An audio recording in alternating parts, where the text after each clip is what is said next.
Hey, hey, everybody. Welcome back. Week 14 is in the books. I'm starting to lose track. Or no, week 14 is coming up on Thursday. Fantasy Yeah. playoffs are rolling. I'm pretty much 6-7 in all my leagues. I have no running backs now because I was hoping J.K. Dobbins would just slide right in when Derrick Henry went on by, but he unfortunately got Mhm. hurt literally the last week. So I'm gonna scoop to the running back spot. Yeah. Um, Dynasty, I'm kind of in this weird spot. So what I did is I traded for the number one overall pick. I was surprised I got it. Mhm. I traded Eckler and two other running backs for the number one overall pick and Blake Mhm. Corum. I think it's gonna look really, really good for me in 2 or Yeah. 3 years.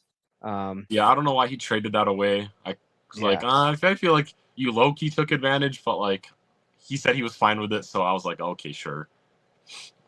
Yeah, I was surprised too. I'm like, I mean, I'm biting it now because I don't have running backs going into Yeah. like Yeah. You the may miss the dynasty playoffs. playoffs. Yeah, I need. I'm like not a lock to make the playoffs. I'm on the last spot, and I just somehow got the number one overall pick. So there's a trade off there, but I was super Yeah. surprised. Yeah, So because you're going against a team that has your same exact record, who's in the spot below you. So whoever wins this game makes the playoffs, pretty much. yeah. So I mean, I'm kind of in win now mode and also like really set up well for the future. Mhm. So like I'm tempted to just trade for a starting running back and just get a second round pick or like a lower first round pick at this point. Mhm. We'll see. We'll see what's available. So Yeah. yeah. With that said, how are you, Corstian? How are you doing in some of your leagues? And how are you liking the Broncos win from 2 days back? Yeah, doing good. Sitting at 8-5 in that dynasty league, so I've got like a sure spot in the playoffs. My quarterbacks actually like were good this year. He was last year. I mean, like Baker Mayfield was good last year, but I was like, it was pretty much just him last year going into the end of the season. Whereas this year, and I got him. Bryce Young's looking good this year. Drake May's balled out in pretty much all his games. Daniels has looked good in all his games. Kirk Cousins kind of sucks, but like he had his moments, you know. So like my quarterback situation is like pretty settled now that I can look at actual other positions to like make my team stronger, which is pretty nice. Yeah. No, Dak getting hurt really hurt me. So I'm Mm-hmm. dealing with a rotation of like Drew Lock, Aiden O'Connell. I mean, I have CJ Stroud, but he's not had the best Mm-hmm. statistical season as far as touchdowns, which is really what Mm-hmm. makes your team go. Yeah. Um, yeah, so I'm kind of dealing, and Stroud's on bye right now. So I think my starters are Derek Carr and Aiden O'Connell, and I don't feel great about it. But Yeah. my receivers and tight ends are like what make my team right now. So Mm-hmm. um, yeah, I have really good. I like Jamar Chase, AJ Brown. I have Bowers, who I picked up in my first round pick. Then I have Hawkinson on top of McBride. Yeah. So I Bro, feel your really, really running good. backs are brutal. I'm looking at right now. Raheem Mostert and Sean McCormick or whatever his name is. Spencer Sean. Yeah, I mean, see, that's what happens when you trade Austin Eckler. Sincere McCormick, that's what it was. Yeah, sincere. Jeez, bro. Yeah, And then like Cooper Rush is your other quarterback. Andrew Lock. Yikes. Oh, and no, I think I dropped Drew Lock. Yeah, So, you did. yeah, I have. I could start Tajay Spears. No, I traded Tajay Spears. Like I have no running backs essentially. I'm hoping Sincere gets starting volume again and Raheem Mostert plays like an RB2. And Mm-hmm. there's another league because since I lost J.K. Dobbins in redraft, I'm I'm playing I'm playing Raheem Mostert in that spot, and I don't feel great about it. It's either him or Kamani Mm-hmm. Vidal, and Yeah. like I could pick up Travis Etienne. I could do that, but I don't feel great about that move. Like I think I'd rather Travis has stick with sucked this Mostert year. because I think Miami's picking it up as this Mm-hmm. season goes along. So just as easily as like Devon Achane can get 2 touchdowns, like I think Raheem Mostert can get a touchdown and like a couple Mm-hmm. good reps. So he's out of the doghouse right now. So I'm Mm-hmm. I'm hoping it doesn't go back to Jalen Wright because I Yeah. have both Jalen Wright and Raheem Mostert, and I don't feel great about starting both of them at the same time. So Mm-hmm. yeah, I had the number one overall pick, but at what cost? So Yeah. there you go. Um, yeah, I have a couple fun topics I'll sprinkle in as we talk about there, like focusing major deep dives into 3 players. I'm really excited to start doing this. I think it'll be good, and then we can recap some games. So, um, there was one play in the Lions and the Bears matchup before it all went horribly, horribly wrong. One play where Mm-hmm. Penei Sewell kind of encapsulated everything he does, like as a right tackle. If there is ever a player to win Offensive Player of the Year from the offensive line standpoint, which has never happened before, it would probably Mm-hmm. go to Penei Sewell. Like, Yeah. just because I don't think he's allowed a single sack this season. Like, the way Mm-hmm. he plays is violent. Like, how many tackles do you not just pull, but like call an end around for, but then tend to throw a touchdown pass? Mm-hmm. And it basically just became an end around where he's like trucking guys at the end of the play. Mm-hmm. Like, how many tackles would you reasonably trust with that? Even Trent Williams, one of the best left tackles in the league, would not be doing what Penei Sewell just did. It's kind Mm-hmm. of ridiculous what he's done. And then just like reading his backstory, like on just like how he grew up, how his family grew up, like where like it's 11 people sharing a bed, like and just how the Samoan population has grown, like in the league, where it's like there's not many people in America with like Samoan descent, but there's like 5% of the league is like all Samoan players from like Junior Seau to like Troy Polamalu when they were playing. And now you got like Frankie Lulu, then like you got Noah Sewell, then I think you got Nahi Sewell, and then Mm-hmm. Penei. Like there's a lot of it's grown a lot, and like the football wave has taken over for them. But I think like for a guy like Sewell, I think what makes him tick is like he's the perfect like he's the perfect epitome of what the Lions need as far as like a physical Mm-hmm. run game and like establishing physicality, Yeah. resilience, biting kneecaps. He is the player that kind Mm-hmm. of epitomizes that. He's the reason why Jameer Gibbs and Dave Montgomery have so much room and are able to play with such toughness because that's like leaders of the locker room. Like he just takes over and says whatever he needs to be said. There's no like sugarcoating behind it. It's just Mm-hmm. the basis. So I think as far as like the kind of impact he's had on the Lions and like what kind of personality the team has taken on, like he is the perfect he's the perfect guy to represent that. Mm-hmm. Um, Yeah. and the end around was not the only play. I'm not talking about one play. Like he's being used on hook and ladders and like other plays and like the main guy behind screens. Like he just has so much less athleticism and versatility.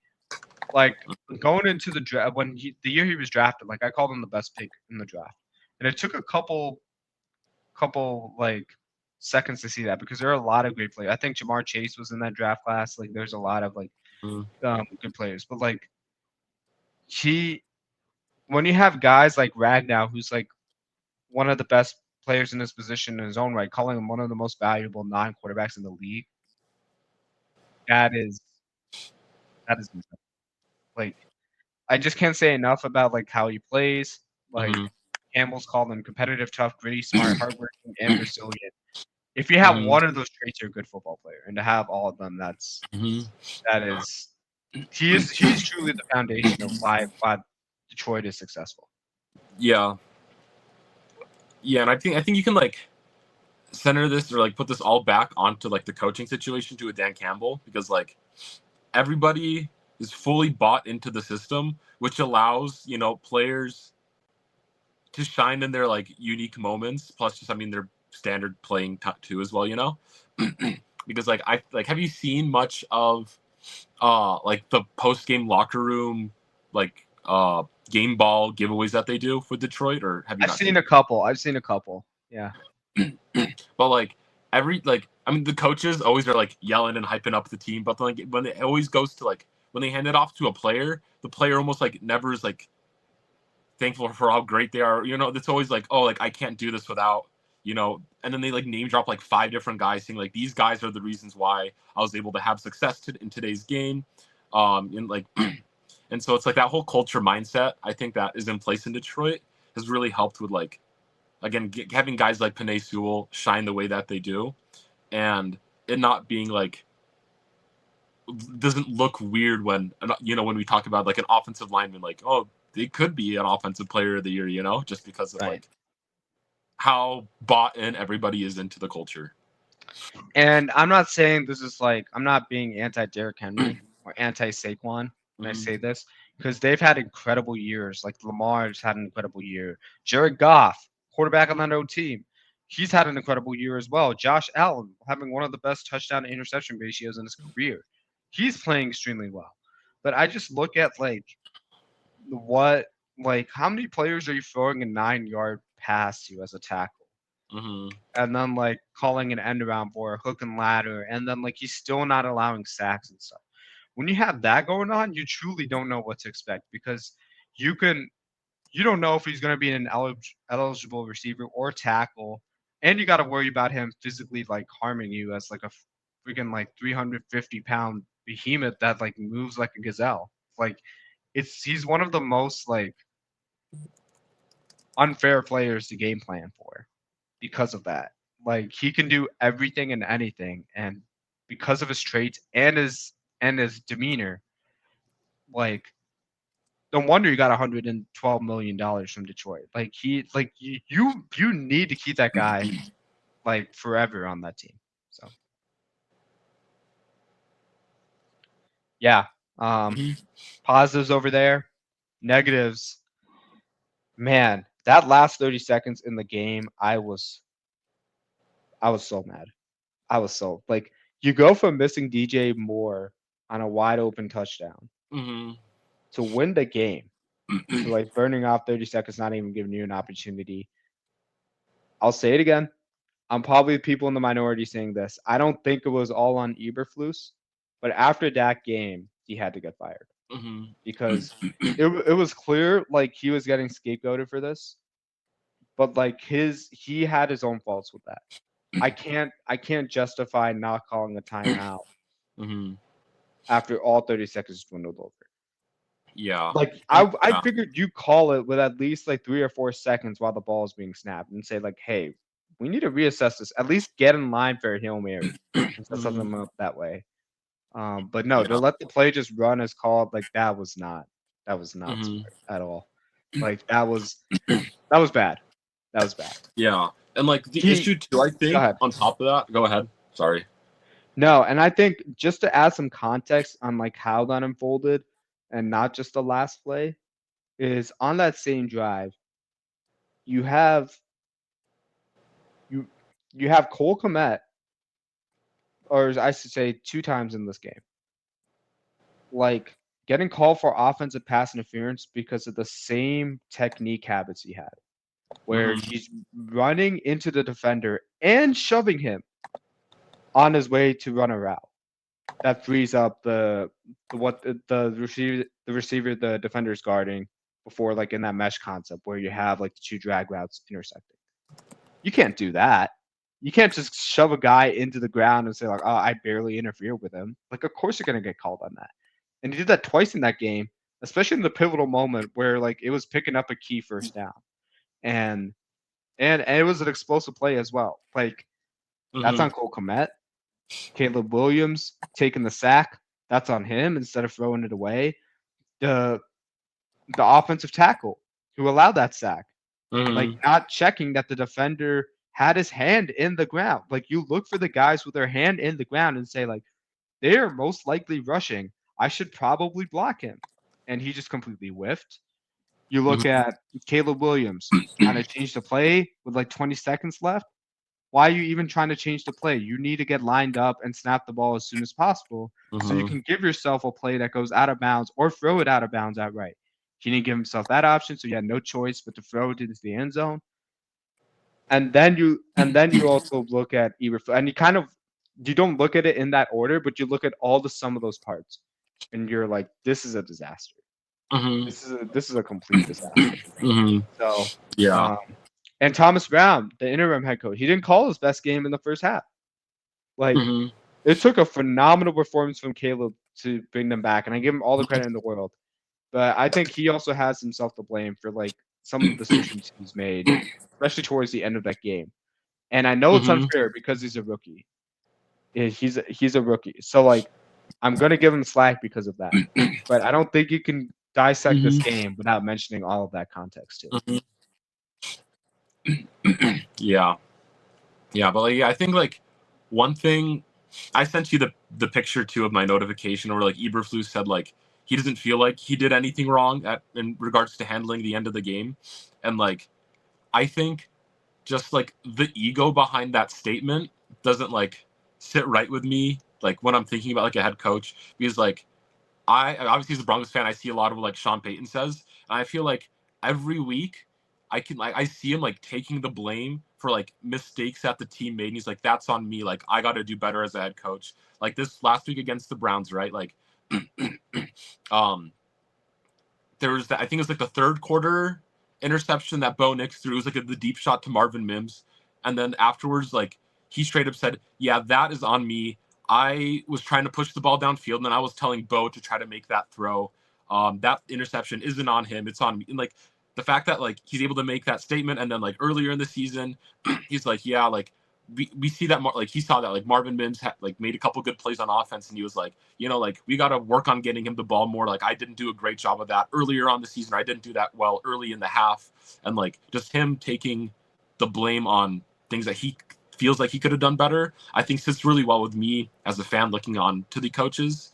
And just that statement from Eberflus saying he didn't do anything wrong, I think was kind of one thing that I think made a lot of Bears fans and I think Bears players kind of upset with how the coaching situation was going at the time. Yeah. And one thing I should mention too, just so I'm not putting this all on Caleb Williams too. Cole Kmet and DJ Moore didn't know how to line up at the end of the game. How does that happen? That's on the coach for you should be drilling this stuff. What happens if the clock's running down and you have to snap the ball as soon as possible? Where is everybody supposed to be?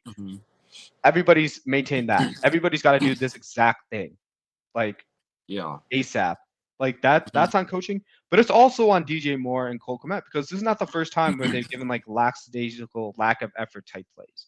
Not to say that they're lazy or they do this all the time, but occasionally there's one or two plays where they are slacking a bit. DJ Moore especially, it has been a problem this season where he's leaving the field doing plays or he's not giving his full effort, and he's just giving up, laid out, giving up. Xavier McKinney had called it out going into that Packers week. And as a Bears fan, I've seen that. But to your point on Eberflus taking accountability, 100%, he did not do that in this game, and that frustrated me to no end. He did it against Washington, and just diving deeper into articles about how players have reacted, inside the locker room once he was fired. All the stuff comes out on earlier games during the season. They don't want to do it in the middle of the season, after each specific game, because that's going to introduce so many more questions and controversies and unwanted locker room attention that you don't need. So teams will do this where they'll have leaks or sources weeks after the coach is fired. Yeah. And to hear that the players thought it was insincere that Matt Eberflus kind of backtracked from the Washington game and then tried to completely take the blame on future losses, but it coming across as insincere is problematic because if you feel it's coming across as you're just trying to do it, so you're showing the players no, I'm actually gonna have your back per se. That's a huge problem. Where the players don't trust you that you mean well and good intention, that's a huge problem in either case. And they had to make a move like this to just bring different leadership. And especially with Thomas Brown, he's completely different. He's completely direct, straight to the point. I like him a lot personally. I'm a little wary of him as head coach because he's being pulled from his offensive responsibilities. But we have 5 weeks to see what the effect of that is. So I'm in the mindset of I see everybody wanting Ben Johnson as head coach. And I'm just gonna put it up front. For all the flaws Eberflus had, he's had a really, really good defense the past few years. How do we know that Ben Johnson is going to have a good defensive coordinator? We don't know that. How do we know that he's going to be able to control that side of the ball as a leader of men? We don't know that yet. I know guys sitting out there that have proven that, who are Hall of Fame coaches or Hall of Fame level coaches. Why are we not looking at Mike Rabel or Bill Belichick? Those would be the first two guys I would look at. I'm not saying don't consider Ben Johnson. I would say consider him, but also consider like Joe Brady, like other guys who have had multiple opportunities and multiple stops. Like just look at Dan Quinn, like who's been a head coach before, who's learned his lessons from Atlanta. Target the guys who have like had head coaching experiences, realize what they did wrong, and have like tangible proof and a quarterback plan to develop. Like I would feel comfortable if Mike Vrabel is leading the team because I know he's going to get the best out of the players, even if they're not the most talented. That's a valuable skill that not many coaches have, no matter how gifted they are offensively. Is Ben Johnson going to fix the offense? I have no doubt about that. But what about the culture and the accountability pieces that we're missing in this season from this team? I don't know. I don't know too well. So I'm not on the Ben Johnson boat yet. I see the appeal. I like what he could bring to offenses, like with Caleb Williams. That all looks phenomenal. That would be I can't wait to see Caleb in that style of offense. But this is a team game, and I don't know if the defense is going to revert back, and I'm scared about that. So that's just my 2 cents. Yeah. Okay. I know we're a little short on time because of that rant, so I'll be quick on this. But this was another topic that I found it fascinating, especially like diving deep into like the Raiders stats. We know Chris Jones is like the MVP of the Kansas City Chiefs defense. But now with Aaron Donald gone, I think what makes him the best pass rusher in the league is just his ability to command double teams and like just wreck the game. It's absolutely incredible the way he does it. I have a couple stats that show like how you quantify like the impact Chris Jones has had. Because if you look at Kansas City's like sack stats, they're really, really bad. Like they're 27th in sacks. Like, but the way Chris Jones like draws offensive linemen like a magnet and opens up things for like guys like Karlaftis or like other defensive tackle and even Drew Tranquil, like Leo Chenal, like guys around them, linebackers and pass rushers alike. It's pretty incredible. It's like pretty incredible. So like there's a stat from I think Brandon Thorne. He runs trench warfare. He has 2 stats called true pressure rate and pressure quality rate. So right now, like after week 12, Chris Jones had a true pressure rate of 41.5, which is like how much like what are the quality of the pressures the pass rushers choosing? How quickly are they winning? And what are they doing to win against an offensive lineman or a double team? So Chris Jones had a metric of 41.5, whereas like Myles Garrett was 5 points below him at 36.5. He's the next best player. Then third best was Jonathan Bernard at 35.3 and Nick Bosa at 34.5. So Chris Jones is like really leading the pack, and it shows like the quickness he has to get to his pass rushes is incredible. And then from a pressure quality ratio standpoint, Chris Jones again led the metric with like 36 high quality pressures. So that's counting wins against double teams or one-on-ones situations. Like if you look at the Chiefs, like one of the things they do really well is like they'll have like Leo Chenal or Drew Tranquil like go out to the line of scrimmage just to like make the offensive linemen think they're blitzing. Whether they blitz or not is irrelevant. But what it allows them to do is like their first thing as an offensive line unit, if you're planning for Chris Jones, you're like, okay, we have to double team this guy, right? So because you have that ingrained all week, your instinct is to double team Chris Jones. So if you see a linebacker blitzing, you're stuck in a dilemma where it's like, should I pick up the linebacker that's right across from me? Or do I go to help out this guy with Chris Jones? And by the time you're like trying to decide like what decision to make, Chris Jones has already won his like initial thought one-on-one matchup that was actually a double team, but you overthought it because like you didn't know who to get. Like you just don't have the time to make that decision on offensive lineman. So you really kept in the bind. And the impact that Chris Jones and Steve Spagnuolo have as a combination really make them difficult to like guard against like as an offense.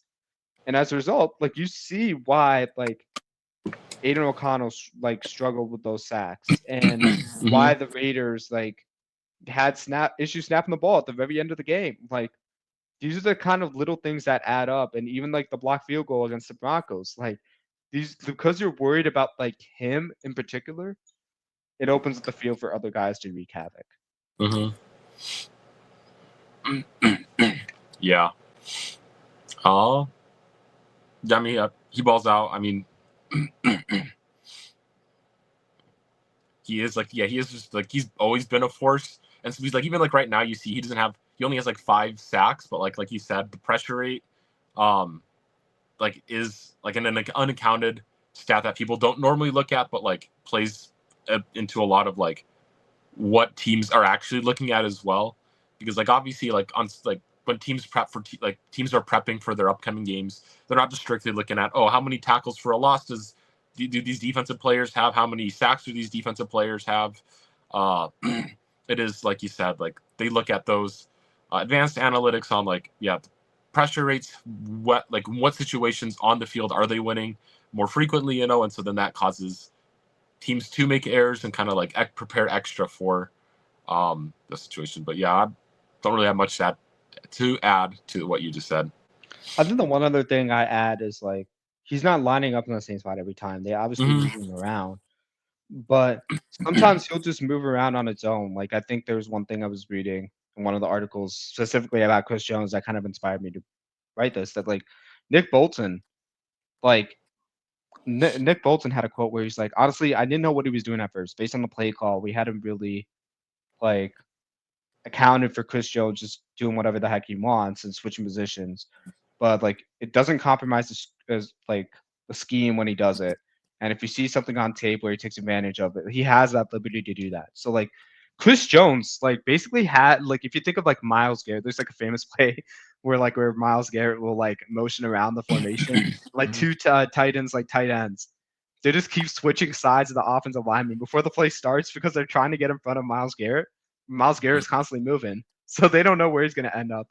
And it's just funny. And Chris Jones kind of has that same like impact where he can motion on the defensive side, and because of that motion as an offensive line, you're influenced by that motion, and you're like, okay, my assignment changes because Chris Jones is not where I thought he was. And by the time you realize that, like he has this mismatch with you overthinking or not overthinking or not adjusting. So just an incredible player. Yeah. All right. Bouncing Broncos. Who would have thought Jameis Winston throwing 6 touchdown passes, just 2 to the other team, one that really sealed the deal. Jerry Jeudy going off against his former team. I'm sure he really wanted to win that matchup so bad. Cortland Sutton, Bo Nix going out. Denver defense. Congrats to who was the I feel bad because I'm forgetting his name. He had the first pick 6, and he's had a phenomenal season. Nick Bonito. He looked incredible in that game. Like he was just all over the field. What did you make of this game? I think Broncos showed like a lot of resilience against like a tough, game that ended up happening. I think a lot of what happened too can be allocated to the fact that Riley Moss was out and so Levi Wallace was playing. Levi Wallace sucks pretty bad. You can't tell. Like literally every big play, if you're looking at it, I'm pretty sure Levi Wallace was in coverage pretty much every one of those plays. He's like, I think it's like Levi Wallace, I think gave up over 200 yards to Jerry Jeudy when he was covering him. Whereas like Pat Surtain had like covered Jeudy on 2 catches for 20 yards or something like that. So like something that the Browns did a great job of was just like motioning Jerry Jeudy, because like Surtain would typically line up against Jeudy and then they'd motion Jeudy to the other side or to mix up the coverage so that Pat Surtain wasn't like fully on him the entire game. And so I think that's what led to a lot of that success. But yeah, Nick Bonito, he's been balling out this year. I think he is a dark horse defensive player of the year candidate, especially after this week. He's second in the league with sacks at 11. He has 13 tackles for a loss, and now he has a pick 6. So like, those are decent numbers, So it's like not a player that most people. The reason he wouldn't get is just because like name popularity, I guess. I mean, There's so many great pass rushers like already established where it's like hard to stand out unless you get like 22 or 23 sacks. So. Yeah, and so like even though he is number 2 in sacks, he's not like a frequently mentioned name amongst the elite pass rushers. So I think that would be kind of just the knock. Maybe, if he does some similar stuff next season, I wouldn't be surprised to see him more in the defensive player of the year conversation, but it was good there. I think Bo Nix played a good game. Obviously, he had like the 2 interceptions, but if you look at those, the one that I mentioned about earlier with the deep shot to Marvin Mims, Sean Payton was like, that's on me. Like, I kind of pushed him to make that throw, and honestly, Marvin Mims just got beat on the 50-50. And then the first one, it was literally like it hit the guy, the ball popped up in the air, and then the Browns caught it. And I'm like, well, that was how much more? Yeah. I'm like, how much are you gonna really put that on Bo? And so he did good there. But yeah, Marvin Mims on that huge touchdown catch was pretty crazy. But yeah, the defense, despite Levi Wallace struggling in coverage, they made it up with 3 interceptions against Jameis Winston. So like that was good on that end. But honestly, like I looked at like the Browns subreddit fan discussion about the game, and they're like, honestly, they were happy. They're like, we got a really fun game and boosted our draft stock, so we'll take it. And so I'm like, oh, okay. And the Broncos, they just solidified their position in the AFC playoff race. They are like currently tied record-wise with the Ravens, which is kind of crazy to think. Unless Miami makes a crazy comeback and they're like struggling, like all of a sudden, I think the Broncos are good to make the playoffs here. Yeah.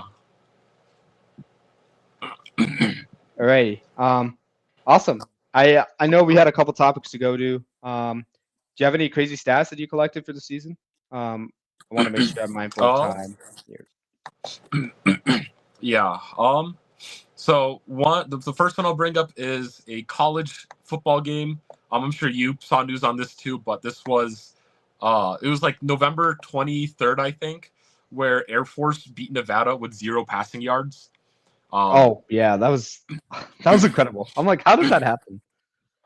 Yeah. And then I just thought it was just really funny to look at. But then the next thing is Jason Pierre-Paul has an interception in the NFL more recently than Sauce Gardner does. Jason Pierre-Paul's last interception was November 20th, 2022, and Sauce Gardner was November 6th, 2022. Man, talk about a frustrating season for the Jets. Next up is yardage in Week 12. Saquon Barkley had 302 yards, and then the New York Giants had 245 yards. I'm sure you saw that one. Yeah, that's I'm a Giants fan. I'm crying and debating whether Joe Jones should be fired. Yeah. Next up is the Bengals are 2-4 when scoring over 33 points in a game. Thought you liked to know. I think the last 4 games they've scored 30 points and they haven't won at all. Yeah, it's been incredible. Like, like Joe Burrow. Like I think I saw a stat where he had 300 passing yards and 3 touchdowns, no interceptions the past 2 games. He's the Bengals balling. Like, I don't know what happened to that defense. But that's a struggle fest. Yeah, and then this one was something that surprised me. It was since Bryce Young became the quarterback 1 again, he has more touchdowns than these following quarterbacks: Jordan Love, Kyler Murray, Geno Smith, Derek Carr, C.J. Stroud, Caleb Williams, and Brock Purdy. Oh my gosh! And talk about turning a corner, man. This is why you stay patient with young quarterbacks. This is why you do it, and you don't throw them in under the gun right away. This is exactly why. And it's gonna happen with Caleb. It's gonna happen with Jaden Daniels. Like they'll all have their bumps and bruises, and they'll come out of it better. Just look at Bo Nix. First 2 games looked awful, and ever since then, like he looked incredible up to like the game that they just played against the Browns. I think he had like 16 touchdowns and just 2 interceptions in that span. Like it was incredible what he's doing. So it's like can't like young quarterbacks just gotta stay patient. You have to stay patient. Yeah. Yeah, and then my last crazy stat, it's more fantasy perspective, but CJ Stroud over the last 6 weeks is quarterback 33 in points per game in fantasy football, and that does not include his 5-point performance in week 7. Thanks, man. I only have him in like 3 of the 4 leagues I'm in, and I'm struggling out here. I'm like, should I bench him for somebody else, or should I just ride it out, It's hoping it changes? brutal. Like Yeah, he's in the top 32 quarterbacks for fantasy purposes. Is crazy to me. I'm still starting him though. Yeah, I mean, in a way you got to almost, but like it Yeah. sucks. It's the same thing like Tyreek Hill. Just when I was about to give up on him, I still kept him in the starting lineup. He gave me 20 points. So I'm like, Mhm. okay, can I really be mad about this? Mhm. Yeah. Hopefully. So those are my crazy stats for this I just week. want 20 points, DJ. I just want 20 points. That's all I want. Yeah. Is that too hard to ask for? Yeah. Okay. Alrighty. I know you're running a short on time, so you can go ahead and head out, Corstian. I'm just going Okay. to talk a little bit about Matthew Stafford. I'll peace out then. Yeah. Be a little bit early this time, but be quick. So. Yeah. Well, thanks for having me on. See you. Of course, my buddy. I'll see you next week. Yep. Oh, okay. How do I get out of this? I can kick you out. I don't want you here anymore. There we go. Alrighty. So, guys, just me for just wrapping up with Matthew Stafford. Just some research I've been doing. I think the big thing with him is how he uses dummy counts and motions to get the defense to show his hand. I think one critical quality is like you look at how Cooper Cup describes this is pretty funny. Like in training camp, he was like, "Oh, we're going like how to pick up blitzes," and he just goes in like, "Oh, you just do bop bop bop bop bop," and you do all these like 4 or 5 things all at the same time, and it's just like incredible, like the years of experience he's had and being like, "Oh, okay."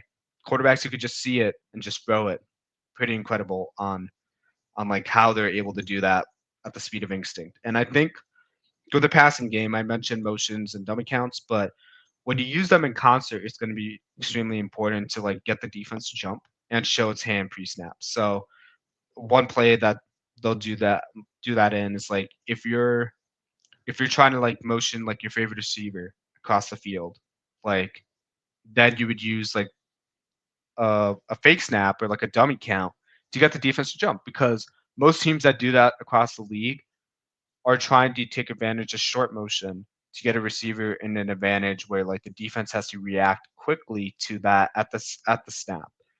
And because of that, the counter that the Rams have pulled up is to do that dummy count when that happens. So I think things when you initiate that where like you see several plays against the Browns where like there's one play where Grant Delpit would like jump and that's when Matthew Stafford's like, oh, he's blitzing.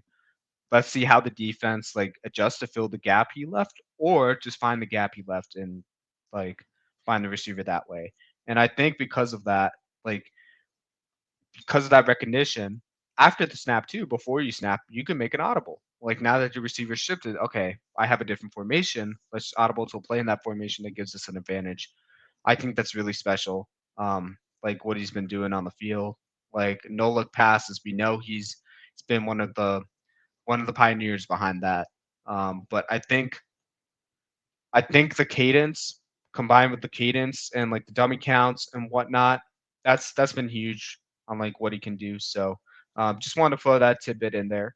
But yeah, thank you guys so much for watching. If you're not already connected to our Instagram, follow us at amon.a.mission for more details. And then you can also follow our YouTube channel at Amon Mission for full length episodes. You guys have a great one. Peace out.